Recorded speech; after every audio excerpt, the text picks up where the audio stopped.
What's going on, guys? One, love out to everybody.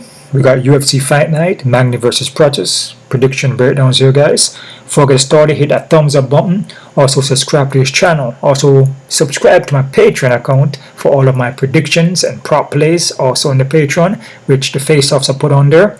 And you can also donate to my PayPal account here, guys, right? We're going to fly through this real quick. It says 12 fights, but it's going to be 11 because Ricky Torcious fell off the card. I believe he was feeling ill, so that fight is scrapped, right?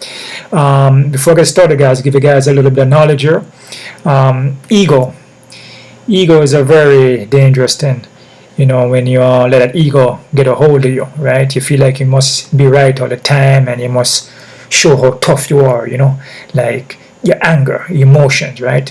It's good to control that emotion, and which is pretty much being in control of yourself, because it's only you versus you, right? Everything on the outside is pretty much an illusion, and people are always going to say things about you. They're always going to challenge you. They're always going to push you to a point where they could make you angry, especially family members or even friends or just a random person, right? So the key is to always be in tune with yourself and know that it's you versus you. So if you're getting angry over a situation, or your ego get the best of you, you're the one that's making that happen, because people are going to always talk, and people are going to push you to that point because they want to make you angry. Especially people that actually know you, and people who don't know you, but they know that if they can get you pissed off and angry, then they pretty much got control over you. And that's how this ego thing works. So it's good to always let things go, you know, just let it go. And then you may say, but you know, if somebody call me a name or push me or whatever, or try to push me to a certain point to make me angry, I have to retaliate. I have to show them that, you know, I'm not afraid of them and I'm the best and I can kick their asses, right? But that's the problem right there, because that person is doing that on purpose to make you behave in that manner, because they want you to go to that certain extent. And then when you do that now, a lot of things could play out for you in different scenarios. You know, you could get angry and do certain things that you probably shouldn't have done, and then they use certain things against you, like the system, the police, or whatever they need to do, you know, to put you in jail or whatever. Or they can say you did this, he was the angry one. But why did he get angry though? Even though it wasn't his fault though, or her fault. But the person said something that made you behave in that manner. No, you went and did something that, no, they have proof to say that, oh, he did this, he did that, he did this, based off his anger. So that ego will get you in problems. That's why it's good to control the emotion. That's why the emotion can be your enemy, right? It could make you do things that could put you in problems, man. Put you in some serious problems. And that is why you have to realize that what we're dealing with here is just all an illusion, is all a game, man. And that's why you find a quiet place, you go and meditate, you work your breathing, you turn off your phone, you step away, you know, from the situation that you may encounter. Now, if somebody is attacking you now to take your life, no, that's different. There's self-defense. That's different. If a person is punching at you and coming at you to obviously hurt you in a physical manner, then that's different. You know, but if somebody like, you know, they try to play little trickery games with you, like they may try to like call your name or try to like say certain things that could probably make you angry. You know, maybe try to touch a point on you, maybe something from the past, try to get into your head. You know, just trying to be smart, or you know, people will play these little games, right? They're trying to make you angry in a kind of way, without it being physical, by using the words and stuff like that. Those things is, you can catch up on that. You should realize this at this point. You should realize that all that is just gimmicks and illusions that they're trying to fire at you. You smile and say, you know, one love, man, and say no problem, and just walk away. Or don't even say nothing. Don't even pay no mind. You know, just as long as they're not attacking you and swinging at you or try to hit you with something, then that's different. And yeah, I just want to share that with you guys, because that's one of the biggest things that a lot of people have an issue with, and it's the ego, and especially in this world that we live in, a lot of people always want to prove something, that they're the best. It's always a competition, even with the sports. It's always a competition to show that I'm better than you, and that ego will tear you up, man. That ego will rip you apart, because with these games and the illusions, when you buy into it and you get angry or you do certain things, then they could, say other things or use other things towards to kind of tear you down. You know what I mean? They could say you did this, you did that, you did this, and then you're gonna be like, oh, but I didn't. But then, yeah, you did. You broke the glass, you punched the guy in the face, you pushed the woman, you did something, or you did something that there's proof behind it that you did it, and it all happened because a person called your name or said something or did something that triggered you. No, you went and then made it physical. Now you got charges on you. You probably even go to jail. You get locked up in the prison, mentally and physically, because it's already a prison out there in your mind. So a lot of people don't understand that. It all starts in the mind, man, and it all starts within yourself. It's you versus you. You can create whatever you want. You can avoid a lot of things, and there are some things that you may need to use self-defense, but most of the times you can avoid it majority of the time. You know what I'm saying? It all depends on where you put your energy, man. Wherever you put your energy, that's what you're going to create. Whatever you put in is what you get out. What you put out is what you get back. Always, man. All right? I just want to share that with you guys right there. A little bit of knowledge there for you. You can use it, and it's very useful. Way, way better than punching somebody or a gun or whatever like that. It's the best self-defense ever. Just a few situation by just walking away, or say one love, man, or simple. Oh, it is not a problem. It's okay. Okay, you win. Even though there's no win and losing here. It's always a learning thing. But just okay, man, it's no problem. But keep your eye on the person, though. Don't turn your head, especially if the person is really angry. Just don't take your eye off of them. But when they start yapping at the mouth, I say, okay, no problem, man. Yeah, no, it's okay, man. It's okay. It's okay. You can take it. Go ahead, man. You can have a good time with it. Oh, no problem. And just walk away. The worst thing you want to do is start yapping at them with your mouth, and then going back and forth with you're cursing, and another person is cursing, and it creates this big war. It becomes into something fighting and physical. Trust me, you don't want that. That is how you destroy your energy. That's how you bring down your frequency. That's how you destroy your vibration. You know what I'm saying? You don't want to involve yourself in none of that. So, peace always, man. Peace and love first. All right? So, jump into this real quick. This can be a tricky card, but I did the best I can do, which I always do. And we got a couple changes here.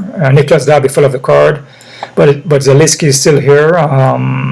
Cody Gobert and Mansur is off though, and Melissa Mullins is still on, but Rendon is off the card.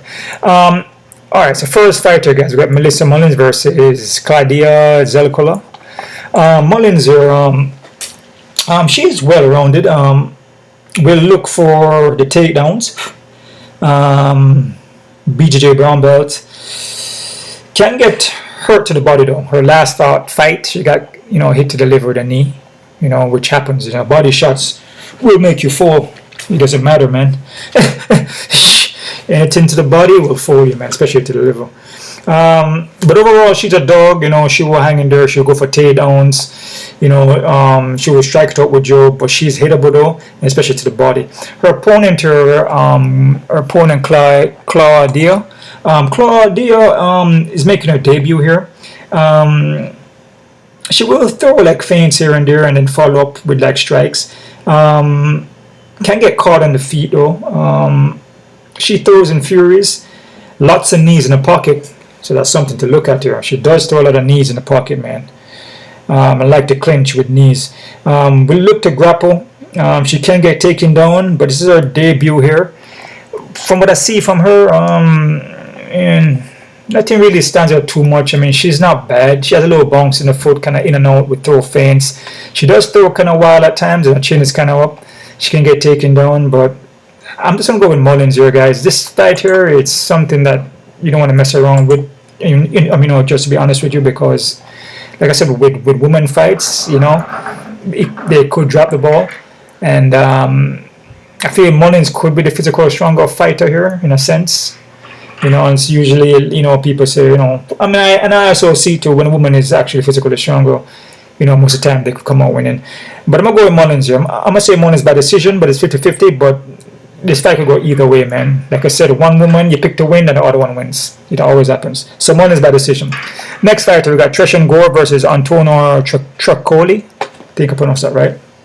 Gore here, coming off top 29, I don't know, man. I mean, like I said, all love every day for all these guys. You know, if you put the work in, you train and you make a camp, and you make your weight and everything. You know, you deserve to be here. You know what I'm saying? It's not easy to come in this cage and fight, especially in the Apex, a smaller cage. But Gore will drop the ball here, man. Having fought since 2022, coming off some injuries here, some knee injury, I believe a wrist, tore his wrist or something like that. But the thing about Gore, he was introduced to us as a heavy hitter. But he's not really, I don't think he's like really a heavy hitter like that, man. I mean, he only has one by knockout. I mean, when you talk about hitters and people that knock people out, I mean, you know, a guy like Carlos here has 15 by KO TKO. 15, no, he's a heavy hitter, man. That guy's a sniper. One hitter quitter. 15, you know what I'm saying? A guy like Gore only has like one by knockout, dude. I mean, even though, you know, a guy like Carlos is more experienced here, but when you trying to introduce somebody, you know, it's like, oh man, he's a heavy hitter. You know, I just don't feel that way. You know, I feel that he only has one by knockout. You could say more is more of a submission. You know, he will more submit you. He has two by submission. I just feel like when it comes to his striking, he tends to freeze up, depending on who he's striking. You know, and at times he's hittable. Like I said, his head don't leave the center. A guy like Antonio here, you know, a guy like Antonio is gonna have 5-inch reach and 5-inch height, and Antonio took a short notice fight against Saro, you know, which he was doing pretty good in that fight. Got a takedown in the first round. I mean, he didn't look bad for a short notice fight, you know, and but he hasn't. Before that fight, his last fight was in 2021. Then he had a Contender Series fight in 2019, but I guess he was busted for something. So I guess steroids or something like that. But like I said, man, this guy here, he packed power. You know, this guy packed power. You know, I mean, he had, I believe, like 6 or 7. He has 3 by knockout, but he packed power, man. And you know, you can see it and you can tell, right? He also has a ground game too, and he's gonna have the reach and height advantage. Gore hasn't fought since 2022. Last fight he won was against Josh Frem, where he got the guillotine choke, but Josh Frem was winning that fight up to the guillotine. Josh was actually outstriking him, which, in my opinion, Josh is not really a striker like that. You know what I mean? And then he was outstriking him. I don't know, man. I just feel with Antonio, he took that fight on short notice against Serra, and he looked good in the fight, even though he got knocked out in the third round. But he looked good in that fight. I just don't trust Gore here, man. I don't know. I just feel Gore sometimes, when he's fighting people who are guys that can strike, he tends to freeze up in front of them. Or when he starts to get hit a lot, he tends to freeze up. I'm going to go with Antonio here. I'm going to go with Antonio Trócoli by, I must say KO TKO in the second round, guys, but I'm not confident in this one here. Like I said, I'm taking an entire Gore from Gore. I mean, he could win. You know what I mean? He could win the fight. But I like Antonio here. I'm going to say Antonio by KO TKO in the second round, guys. I'm not confident. Next fight here, guys. We have Cody Stamann versus Damon Blackshear. Cody is a veteran, man. This guy is very experienced dude, man. From a wrestling background, striking is pretty good. I believe he has boxing too. I believe he has amateur boxing. His fundamentals is not bad. Nice movement. And this guy fight tough guys, man. He just been giving tough guys. His last fight is against Taylor Lopez. Taylor Lopez is a very good veteran. He's not veteran, but a very good prospect. The guy's a skilled dude, and he was in the UFC also. I wouldn't call him a prospect. It's kind of like a veteran now because he was in the UFC way back. But you know, a guy like Taylor is a pretty good fighter, man. And a guy like Douglas is a good fighter too, and Saeed and Anthony Rab, who's a champion now, is a very, you know, good fighter, you know. So you know, this guy has been fighting a lot of tough guys. So his losses, even though he's losing by decision mostly. You know, I don't think he's ever been finished. You know, so Cody is a pretty good fighter, man. But the guy that he's fighting in Blackshear, well, Cody been submitted twice. Blackshear is pretty good too. He's under 4-inch of height and a massive 8-inch reach. That's freaking 8-inch reach. Cody has a short reach on him, man. That's Cody has 64-inch reach, dude. I mean, 8-inch reach is massive, man. But a guy like Blackshear, he's very good on the ground, and the guy that pulled off a twister. I believe the third person in the UFC to get a twister. But he more looks for the submission on you, and he's crafty on the ground. And the fact that Cody has gotten got submitted like three times already, or 2 times or 3 times.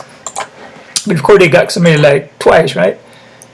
Yeah. So it's a possibility that Damon could submit him, you know. And Blackshear is very athletic. You know, he comes in there, he at times kind of swing wild. His chin is there to get hit. But he's very athletic, gonna have the mad reach advantage. But you saw what Montel Jackson did though, quickly in that first round. You know, got him straight on the pocket. Because again, his chin is high up, he kind of swings well. There's a kind of, with Blackshear, there's a kind of, I wouldn't say it's experience, but he leaves openings, and would I say it's experience?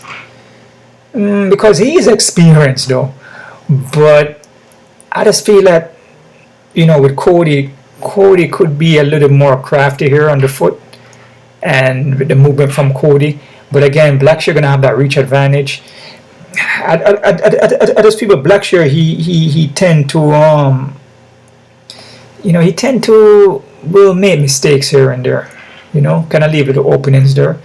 But again, this is a tough one to call, to be honest with you. I'm kind of up and down with it because I was kind of like going for Blackshear, and you know, like, oh, maybe Blackshear could probably win. When I watch Blackshear fights, I could see with the stand up, you know, at times it just doesn't look that good. He's kind of hittable.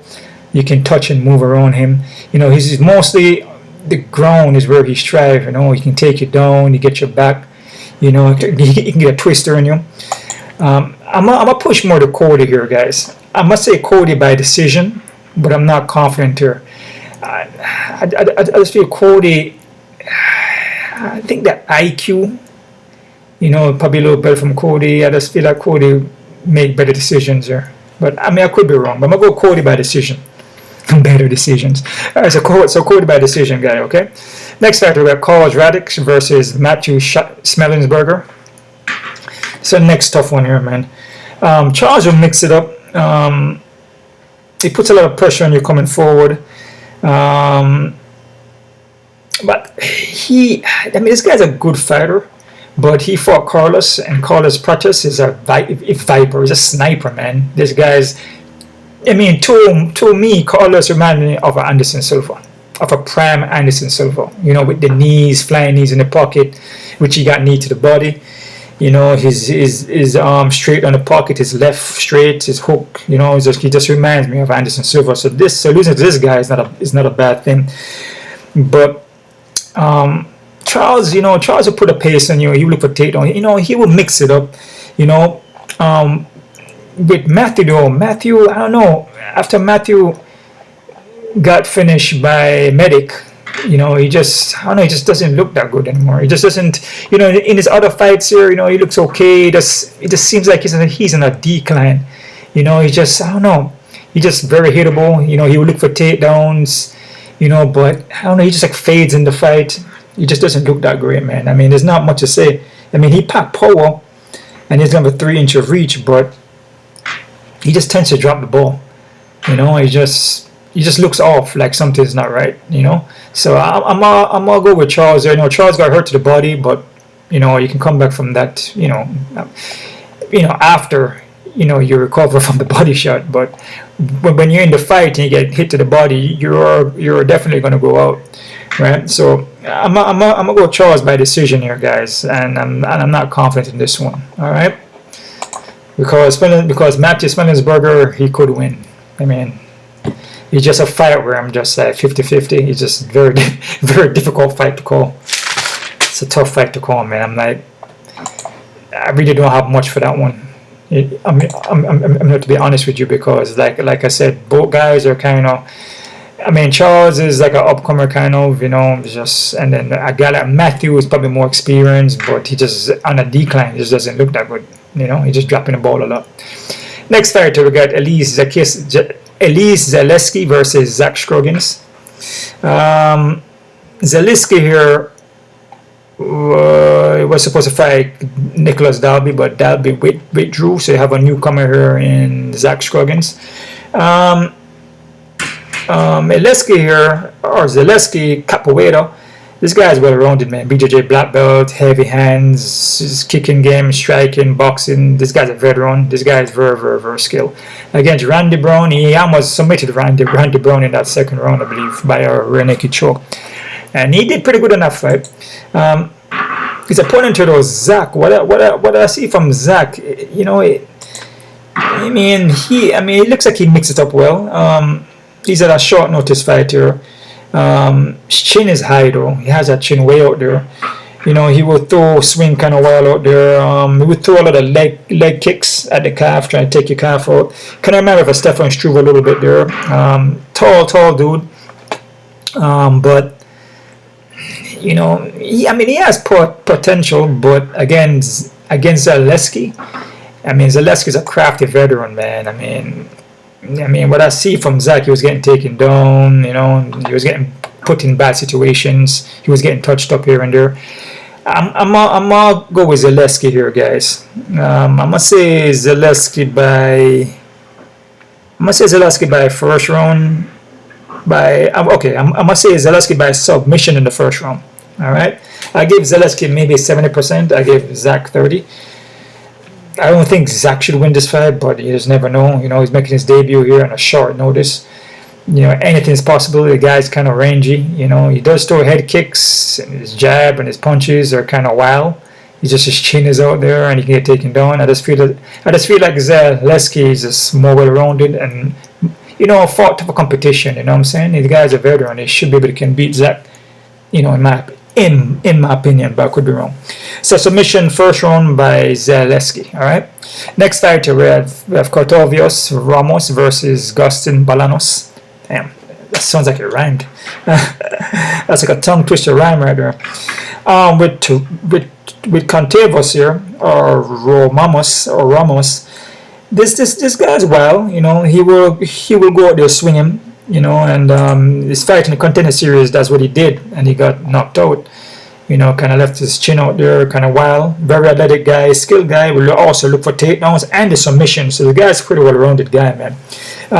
His next fight though, in the Contender Series, he went back to the Contender Series and he slowed it down against a Michael Imperator, which Michael was game in that fight, and he slowed it down and he looked good. You know what I'm saying? When he slow it down and look for openings and pick his shots, he does a lot better than coming in there and blitzing, right? With Gustin here, I remember this guy from Bellator and also some kickboxing fights. This guy is a skilled guy, but he's just not active, man. You know, he 2024 here against Marcus Magny.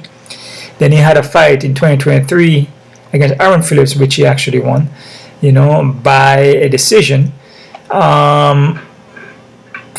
Then he had, let me see, 2 fights in 2022, and that he's just not. I feel that he's not active. He fought one time in 2023. Fought one time in 2022. So he's fighting like once a year, and missed 2021.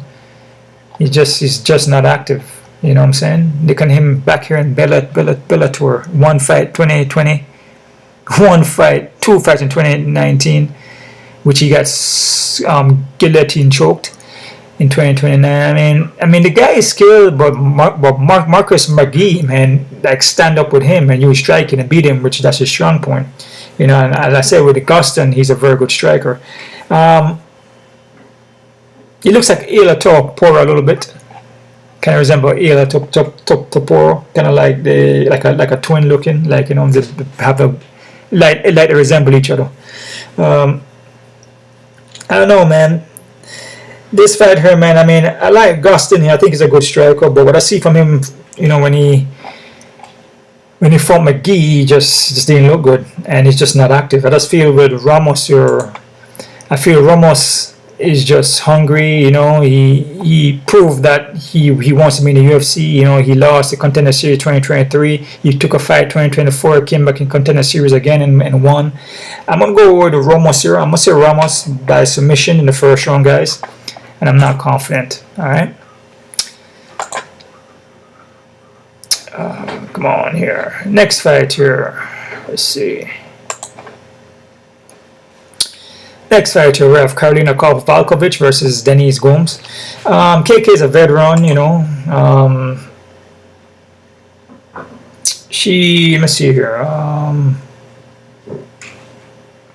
Let me see. Yeah, she will sometimes slow down the fight. I mean, that's what she does to make it fit her. And then she ended up pulling off the win. She wasn't a good 4-5 winning until she lost to Lasmin by decision. So this is a girl here in KK, you know, which, you know, she slows down the fight to fit her. You know, we look for takedowns, you know. Gomes here, you know, I believe Gomes packed power. I mean, for what I see. Her takedown defense, though, sometimes she get taken down, but it looks like she's been working on it, because her last fight here against Eduardo, against Eduardo, you know, she was getting taken down, and then, you know, she ended up to sprawl and a couple takedowns, and then Eduardo was getting tired in that fight, and she ended up just pulling off the win, man. She ended up getting a split decision, and she was touching up Eduardo in that fight with a lot of punches. You know, I just feel that this is a fight here where, you know, KK could win it just based off experience. Because if we look at Gomes, she lost Angela Hill, which Angela Hill is a tough fighter. You know, in that division, to come and fight Angela Hill, you have to be really, really good. Because Angela Hill is, even though 15-13, you know, I mean, it still doesn't. You know, don't let the win and loss thing fool you. Because Angela Hill is a good fighter. She beat Yasmin by that punch in the first round and beat Bruno, which, you know, and lost to Luma, won the Contender Series here. So it's a fight where, you know, KK could win, but I'm gonna go with Gomes. And like I said, women fights, you just don't know what to expect, man. Because KK could come in here and pull off a veteran win, right? But I'm gonna go with Gomes. I'm gonna say Gomes by decision, but I'm not confident. All right. Next fight here, we have Mansur Abdul-Malik versus Dusko Todorovic. Malik here has a 4-inch reach in him, which is massive. Very explosive guys coming off the Contender Series, aggressive. His first round finisher. This first round finishers, man. But he will gas out, though. You know, he will gas out. You know, he usually all first round, you know, but this is first time a Contender Series he got a second round finish, and he was gassing out against this guy in West Schultz, right? But with Dusko here, Dusko messed up his ACL and then had to have surgery. But Dusko is an experienced guy here, but his chin is just riding all up in the air, man. High chin, high up, head way up in the air, hands are low. I mean, if you can move around and avoid the shots, that's like a Stephen Thompson. It's cool, you know. But with Dusko, he does get touched up, though. You know what I'm saying? But he will look to grapple, but again, he hasn't been active because he's been injured, right? So it's a fight where Dusko could win just by experience. But Malik is just explosive, man, and very aggressive. He hits hard. He will look to wrestle because he has a wrestling base. I'm going to go with Malik here. I'm going to say Malik by KO TQ in the first round, but I'm not confident, guys. Because we see this all the time. These Contender Series guys come in here, and a guy like Dusko, you know, they end up pulling off the win just based off experience. But like I said, with Malik is very explosive, man, and can get a win here. I mean, we'll see what happens. So Malik by KO TKO first round. Next fight, you have Luna Pinheiro versus Gillian Robertson. Luna here mostly judo base. Chin is high up. Her striking is still wild, explosive. The swing punches and just gas out. But she will look to sweep you though with her judo and throw you. And look for submissions and ground and pound. Issue with this fight though with Gillian Robertson. Gillian Robertson wants to be in that clinch. She wants to play judo, you know, and Gillian's striking has been improving, and Gillian is good on the ground. Her Brazilian Jiu-Jitsu is, in my opinion, is high level, and she will look for the submission on you. I don't know, man. This one, Luna will have to keep this fight long, because if she start to clinch and tie up, that's exactly what Gillian wants. Gillian's going to jump her back and get over a naked choke. I mean, that's just pretty much it. Or armbar. I mean, that's pretty much it. So I'm liking Gillian Robertson for this, man. I just feel with Luna, her striking is not at that level. I mean, she can swing wild and she can explode and then try to catch you and try to catch, you know, if she can catch Gillian in the first round and then knock her out, that's possible. She can blitz across and land ahead because to me, Luna, she does throw heavy. You know, she does have heavy punches, you know, in the beginning, in the first round, but she gasses out after that because she just puts everything into the strikes where she gasses out. But she would have to probably knock out Gillian in the first round or something like that. But, dude, it's the more she throws and misses, is the more gas she's going to get. And Robertson is just going to pretty much close the distance, or Luna may try to close the distance to try to sweep and throw. And Gillian just probably get her back. So, go Robertson submission second round, guys. It's kind of, I give Gillian Robertson 60%, give Luna 40, you know, because like I said, with women fights, man, it's just, we have 3 women fights in this card: Mullins, KK, and Luna and Gillian. So I mean, until you know these fights go already, man. You know, you pick Luna or you pick Gillian and then Luna win. You pick Gillian and Luna, you know what I'm saying? It always goes that way. So, but I feel Gillian Roberts is the more experienced and more skilled fighter here, the more tested. So Gillian submission, second round, could be rear naked choke. All right. Next fight here, guys, we got GM3 versus Renard de Ridder. GM3, man, obviously he's gonna be the more experienced guy here, and you can't count this guy out because he's live dog to always win. He always have a chance, man. He's been a 2-fight winning streak. He always has a chance. He's been submitted 8 times though, but he has over 20 odd submissions. So he has a lot of submissions under his belt, but he's been submitted 8 times, right? His striking here is going to be the better striking compared to Ridder, right? So I feel that when it comes to boxing, the kicking game, I give it to GM3, right? But the thing about this fight is that this is a tough one to pick because GM3 is always live. So you count him out and he comes in here and wins. He has 29 by submissions, but he's been submitted 8 times, right? 6 by knockout. His opponent here, Ridder, coming from a different organization here, out of bunch of different organizations coming from, but for M1, maybe it was M1 or One Championship or something like that. Yeah. Come from One Championship, EFC. You know, what I see from him, BJJ Black Belt, he mostly wants to fight on the ground. So it's going to be like a grappling match here, kind of. He has 11 by submissions, been knocked out twice. But what I see from him, he doesn't really shoot for takedowns like that. He usually ties up and get a sweep or a trip from behind. We'll definitely look for the sub. He's tricky with the submissions. But his striking is suspect though, man. It's like, he's not good striking. Like I said, GM3 is going to be the better striker here, man. So, guy like Ridder has holes in his striking. He would turn his back, kind of run away. He can get hit. He doesn't defend good, doesn't move his head well. Yeah, he just usually just sags on you and kind of takes to the ground. But when he gets to the ground, his ground game is pretty, he's pretty legit. You know, it's pretty good. You know, with the submissions. But GM3 is also legit on the ground also, and GM3 has fought tougher competitions as far as the UFC is concerned. So most of the UFC fights that he has, you know, is a lot of guys that are tough competition, you know, compared to Ridder, you know. So even though he loses, you know, but the guys he's losing to are tough competition that that challenges him. So what Ritter is bringing, GMT already see that already from these other guys that he lost to, you know what I mean?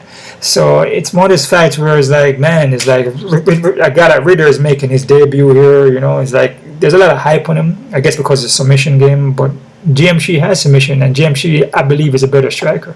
And I believe GM3 is more experienced as far as competition. I'm gonna go with GM3, guys. I'm gonna say GM3 by KOTQ in the 3rd round.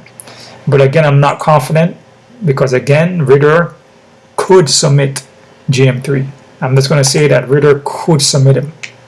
So if the fight starts and Ritter somewhat get him to the ground or mount him or something, you could see a submission in that 1st round by Ritter. Because GM3 has been submitted 8 times. Ritter hasn't. But again, it all depends on the caliber of fighters that you're fighting. You know, GM3 is getting submitted, you know, by guys like Jack Mershman, which Jack Mershman is a top level fighter. So it depends on who is submitting him. You know what I'm saying? So it's just one of those things that it's just difficult to decide who's going to win this fight here. And it could go either way. Like I said, Ritter could come in and get a submission in the 1st round. It is what it is. And it just be 9 submission losses by GM3. You see? Or GMT come in here and just, you know, maybe just outstrike Ritter. You know, just keep Ritter at bay, touch him up, avoid takedowns. And then I see Ritter get tired a lot. I see Ritter get gassed out. You know, then happens to get a knockout in the 3rd round. I'd see GM3 striking is not bad. You know, has a lot of body shot kick there. You know, he can finish. He can definitely finish guys on the foot. And usually with GM3, he usually strikes for a little bit. He doesn't usually go for takedowns all the time. He usually strikes for a little bit, then he started mixing the takedowns. You know, against Barboza is kind of different. You know, because Barboza is more of a heavy hitter. But other guys, he usually wear them out and get them tired, like a Bruno Silva. He just get them tired on the foot. Which Bruno Silva, he knocked down Bruno Silva to get that guillotine choke. So I'm going to go with GM3. I'm going to say GM3 by KOTQ in the 3rd round, guys. And I'm not confident. So it could be one of those things where GM3 knocks down Ritter and then gets a submission. It's a strong possibility. But I'm going to say KOTQ 3rd. Alright? This fight here, Ricky fight, is scrapped. Neil Magny versus Carlos Prates. I was back and forth with this one, and I'm going to tell you why. Main fight in the card there. Neil Magny is a skilled dude, man, and if you notice his record here, he's on that lose one, win one vibe. You know, he lose one, win, lose one, win one, lose one, win, lose, win, lose, win, lose, win. So it's not, you know, he's not doubling on losses. So obviously, Carlos Prates is supposed to be a win for him, right? But this is going to be 2 losses, which hasn't happened in a long time. I believe the last time that happened was back here in 2013, you know, and he lost back to back. But after that, he was just win, lose, right? But that's not that could be a way to look at it too. But you don't want to look at it too much like that. But I feel like with Neil Magny, he can slow down the fight, and he can take this fight to the ground, and put Carlos in bad situations, and it's a 5-round fight. You know what I'm saying? So that could be an issue there. But with Neil Magny, Neil Magny is hittable. You know what I'm saying?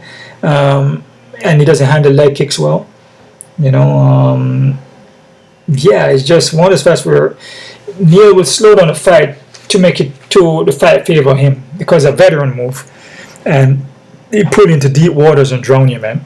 So he would take away your movement and your striking, or what you're good at, and then make the fight his fight by riding on your back, by just beating you up against the cage, and possibly even get a submission on you, because that's what Neil Magny does all the time. You know what I'm saying?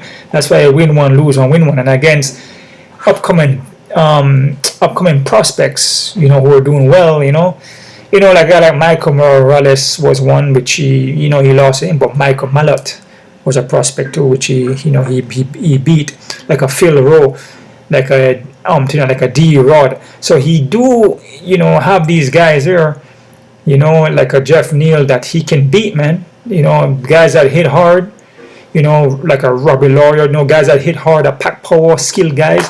He has a potential to beat those guys. That's why he's here, and that's why he's in a, you know, that's why he's the main fight.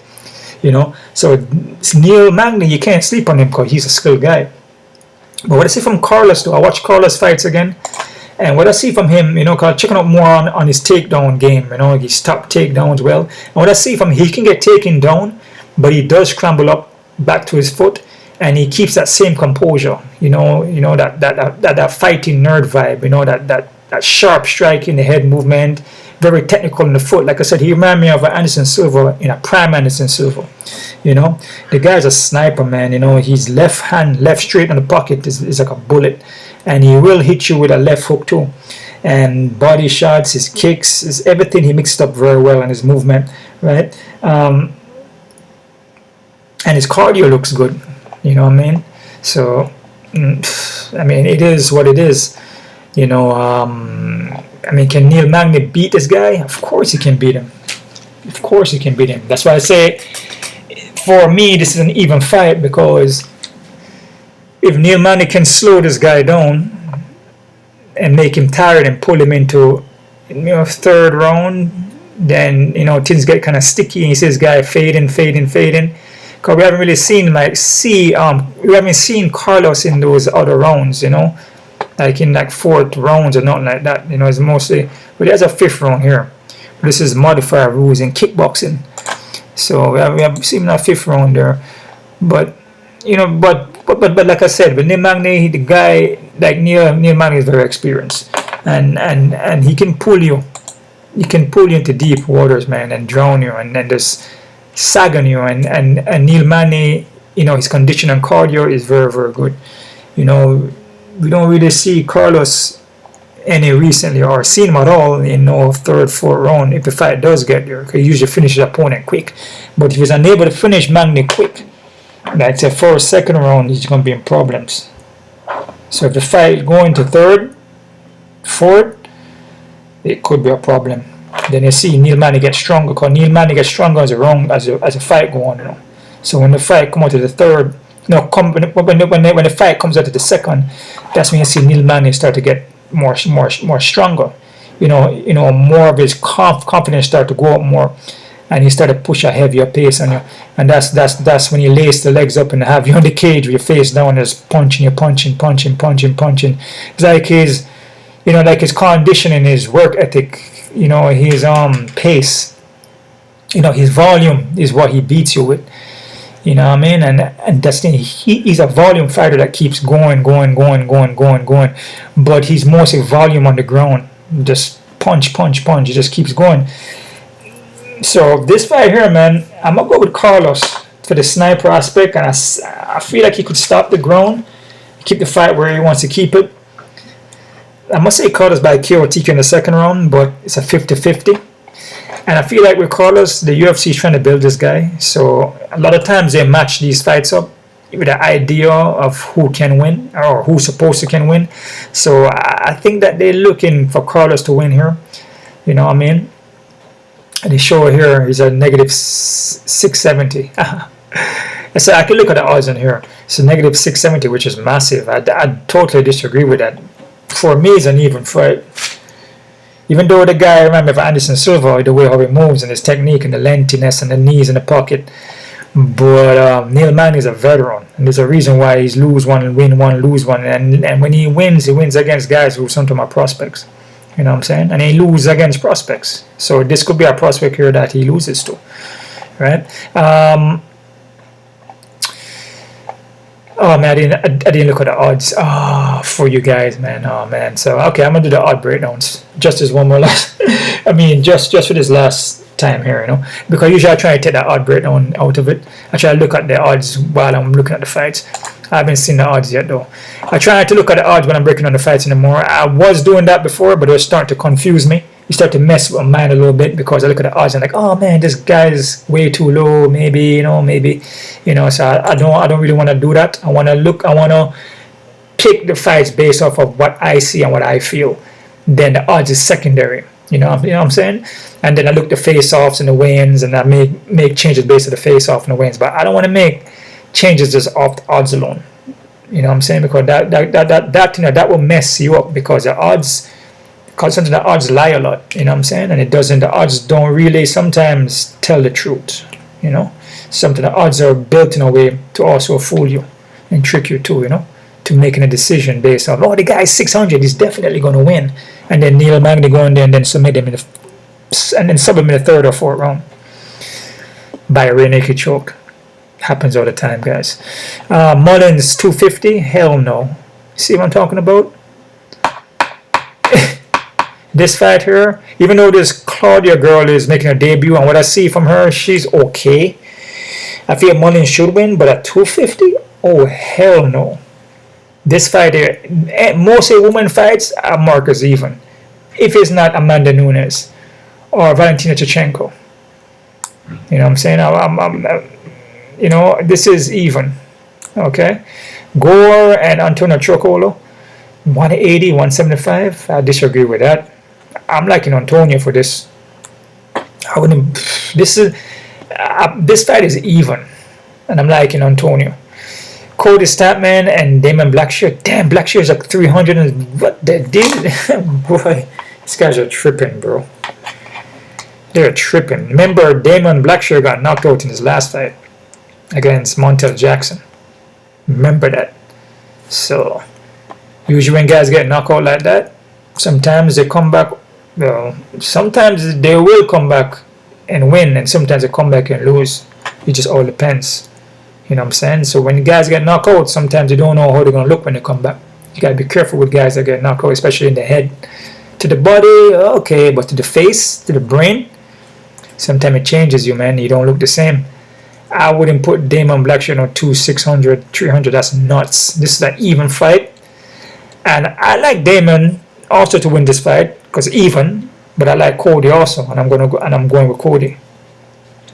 Zaleski and Zach. Same Zaleski 800, 700.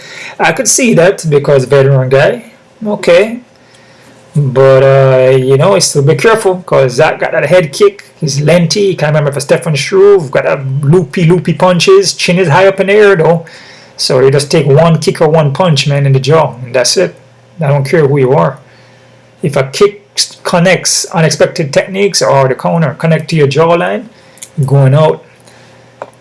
Or if you get hit to the body, to that liver, your body going to fall. So I wouldn't mess with this one just because it doesn't make any sense. You could put Zaleski in there as a prop, though. Like I said, for like maybe like I said what, KO TKO? No. I said submission in the. You can put him in there for submission in the 1st round. So, but be careful with this one, though. The odds is high, but there's a reason why for that. I do believe that Zaleski is a better fighter, man. That's all around. I mean, just, you know, it's just the guy's a better fighter. And Zach making debut, and Zach doesn't look that great, from my opinion. Charles Radtke and Matthew. Radtke 166. This fight is even, guys. Because Matthew Smellersberger could win this fight too. So I'm not high on Charles. I'm not high on Matthew either. It's a tough fight to call. So it's even. But I am going for Charles though. Cortavious and Gustum. Cortavious is high on this one. I disagree because Gustum is a good striker. But I feel the more well-roundedness is from Cortavious. I feel he's a more well-rounded guy with the grappling and takedowns and submission games. But I wouldn't have him at 200 though, dude. I would have him somewhere in 160 or something like that. But I do have him as favorite, but he's just kind of higher, man, you know. Guys making the debut, you know, just contender series guy coming over, you know what I mean? You can't have these guys so high. It doesn't make any sense. Gomez negative 520 against KK? No. Yo, what's up with these odds, bro? These odds are ridiculous, G. I mean, Gomez could win, but Karolina Kowalkiewicz is very experienced, and she could win. She could win. She could beat Gomes, because Gomes is not really that experienced, man, and KK is a veteran. Fought tough competition. Even though she aged a number, she's like 39-40, but still, and Gomes does hit hard. But 500 and something, man, and a woman fight? Like I told you, man, most of these woman fights, man, they'll drop the ball, dude. They would drop the ball. I wouldn't put Gomes in it. I picked Gomes win, but I wouldn't put her in nothing. I'd rather go underdog. Yep. I'd rather go underdog. Kind of same with Mullins too. Yep. Be careful with this one, guys. This is nuts. This is nuts. Nuts. Especially, I believe KK is at American top team too. So she's been, you know, she's been tightening up her game a little bit more. Be careful with that one, man. Oh, wow. Dusko and Malik. Malik is 485. God, why the odds are so high on this? I don't understand. These guys are contender series guys. You know, a guy like Dusko been in the UFC for a while. And even though he has up and downs and been knocked out, and it just sometimes it doesn't show. You know, it just doesn't show up well. You know what I mean? But you got Malik at 400 and something, so definitely Malik gonna win this fight. If Malik come in here and start punching and gas out, and you got a guy like Dusko who's still there in the second, you know, Malik could be in problems. I like Malik, but man, I don't know, man. This is nuts. The odds is too high in here. Gillian against Luna. Gillian 380. I do believe Gillian should win this fight, and he's gonna win this fight, even though the odds are still up there. But I just feel Luna, her strong points is her judo in the clinch. She does have a strong point when she starts to swing punches, and you know, but I don't think she's gonna catch Gillian with any of those punches though. But it's possible. But once the fight tie up, it's gonna be all Gillian. So, but still, as a woman fight, though, guys, you gotta be careful. Like what I said, even with the guy fights, the same. It's a similar scenario, but it's the same thing as like most of the women fights. Sometimes the odds of them are super high and they drop the ball. Meerschert and Ritter. Ritter 310, 320. Wow, man, this card here, bro. The odds in this card are really, really high, guys. It's bananas, bro. It's bananas, man. Like every single fight, the odds is like super, super high. I don't like seeing that because this is where a lot of people will drop the ball. And you have all these veteran guys like Gerald Meerschaert, KK, Gillian. Well, not Gillian. I feel Gillian should win. You got a guy like Dusko winning, Meerschert. You got a guy like Magny winning. You know what I mean? This is where you may see something like this. It's a strong possibility whenever you see odds like that. You know, you got Cody Stamann winning, which I have Cody winning. I disagree. I disagree with a lot of the odds in this card. The odds are too high, man. I disagree. I think Ritter and Meerschert is an even fight. From my opinion. So, again, I could be wrong. But Ritter should be on 300 or something. So, Meerschert is always a dog, man. And always seems to win, too. Against guys like Ritter. Which I see a lot of holes in Ritter.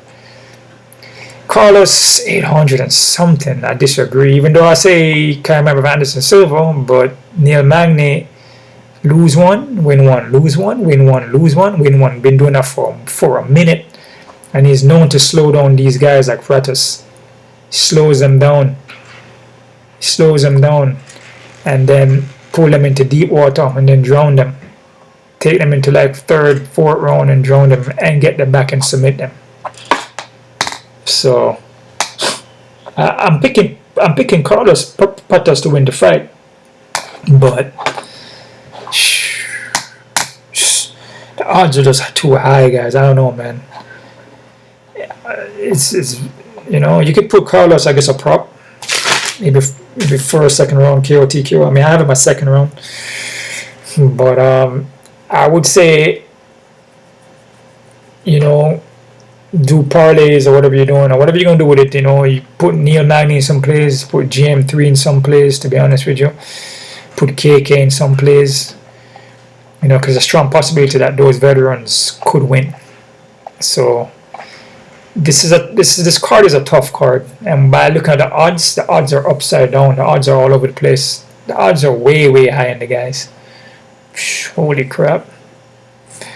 We'll see what happened though. So that's it right there, guys. That's my prediction, my odd breakdown there. Don't forget to subscribe, hit the thumbs up button. Check out my Patreon account, or sign up to the Patreon account. You can donate to the PayPal, and one love to everybody. You guys keep on kicking, and